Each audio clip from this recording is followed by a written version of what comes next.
আসসালামু আলাইকুম। স্বাগত জানাচ্ছি আরো একটা নতুন অ্যানালাইসিস ভিডিওতে এবং শুরুতেই যদি আমরা ইকোনমিক ক্যালেন্ডার দেখি তাহলে দেখতে পাচ্ছি যে আজকের দিনে তেমন কোনো গুরুত্বপূর্ণ ইকোনমিক ডেটা রিলিজ হবে না। তবে এখানে আমরা দেখতে পাচ্ছি ক্যাড ইনফ্লেশন রেট রয়েছে। এটা ৮ ঘন্টা পরে নিউজটা আসবে। এটা মার্কেটে কিছুটা ভোলাটিলিটি তৈরি করবে। এছাড়াও এখানে আমরা দেখতে পাচ্ছি যে আজকের দিনে কম করে হলেও ৫ জন ফেড কর্মকর্তার স্পিচ রয়েছে। এগুলোও মার্কেটের বিশাল একটা পরিবর্তন ঘটাতে পারে। সেটা স্লোলি হবে ঘটনাটা। তো এছাড়া দিনের বাকিটা সময় তেমন কোনো ডেটা রিলিজ হওয়ার সম্ভাবনা নেই। তো সেই হিসেবে মার্কেটটা টেকনিক্যালি মুভমেন্ট করার সম্ভাবনা রয়েছে। এবার আমরা যদি গোল্ড চার্টের দিকে তাকাই তাহলে গোল্ড চার্টে আমরা দেখতে পাচ্ছি যে গতকালকে আমি যেখান থেকে আপনাদেরকে বাই সেলের পরামর্শ দিয়েছিলাম, বিশেষ করে আমি নিরাপদ বাইং জোন যেটা দেখিয়েছিলাম সেটা হচ্ছে এই লেভেলটা ছিল এবং এই লেভেলটা থেকে যারা বাই করেছেন তারা বেশ ভালো একটা প্রফিট নিতে পেরেছেন এবং যেখান থেকে রিস্ক নিয়ে বাই করার পরামর্শ দিয়েছিলাম ওখান থেকে বাই করার পরে কিছুটা ড্রডাউন করেছিল, এটা সত্য, বাট যারা ট্রেড হোল্ড করেছে দিন শেষে তারা প্রফিট নিয়ে বের হতে পেরেছে। তো এই যখন পরিস্থিতি তখন আমরা দেখতে পাচ্ছি যে গোল্ড গতকালকে নতুন একটি রেকর্ড তৈরি করেছে এবং এরপর থেকেই ক্রমশই কিছুটা ডাউন হয়ে প্রাইস কারেকশন করতেছে এবং আপনারা যদি লক্ষ্য করেন তাহলে আবার আমরা দেখতে পাচ্ছি যে $২,৪০০ আশেপাশে কিন্তু চলে আসছে। ওকে, প্রাইস রিটেস্ট যেটাকে বলে থাকি আমরা, তো প্রাইস রিটেস্ট করতে এসে এখান থেকে যদি আবারও রিজেকশন পায় তাহলে এখান থেকে কিন্তু বড় ধরনের একটা বাউন্স পাওয়ার সম্ভাবনা রয়েছে। আর এটাকে যদি ক্রস করে ফেলে তাহলে এই যে আমাদের যে আগের ট্রেন্ড লাইনটা ছিল ১ ঘন্টার চার্ট অনুযায়ী এই ট্রেন্ড লাইনটাকে টেস্ট করতে পারে। তো সেই হিসেবে আজকে এই বিষয়টা মাথায় রেখেই আমরা আমাদের ট্রেডিং প্ল্যান সাজাবো।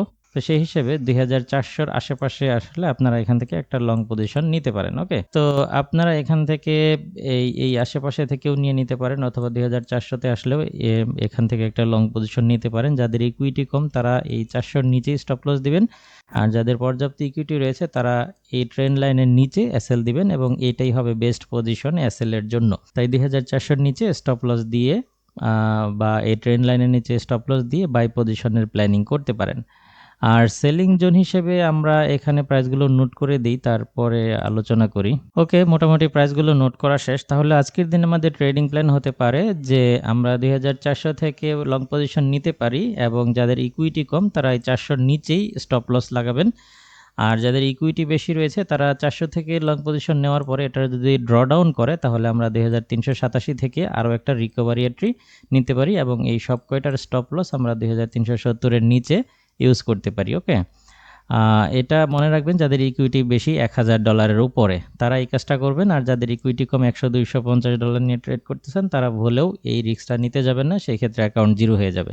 আর যদি সেল করতে চান তাহলে আজকের দিনের সেলিং জোন হবে যদি মার্কেটকে এই পজিশনে পেয়ে যান ২,৪২৯ তাহলে এখান থেকে সেল নিতে পারেন। আর যদি কোনো কারণে এই প্রাইসটাকে ক্রস করে মার্কেট বা ব্রেক করে তাহলে মার্কেট পুনরায় ২,৪৫০-কে টেস্ট করতে পারে। তো এখান থেকে বেস্ট পজিশন হবে যদি মার্কেট পুনরায় ২,৪৫০-কে টেস্ট করে তাহলে এখানে ডাবল টপ একটা প্যাটার্ন তৈরি হবে যেটা স্ট্রং একটা প্যাটার্ন। তো ডাবল টপ থেকে যদি আমরা আবারও বেয়ারিশ কনফার্মেশন পাই তাহলে বড় ধরনের প্রফিট করার সম্ভাবনা রয়েছে বা এরকম একটা ক্ষেত্র তৈরি হবে। সেই হিসেবে যদি নিরাপদ ট্রেডিং চান বা এন্ট্রি নিতে চান তাহলে ২,৪৫০-এর জন্য অপেক্ষা করা বেস্ট হবে।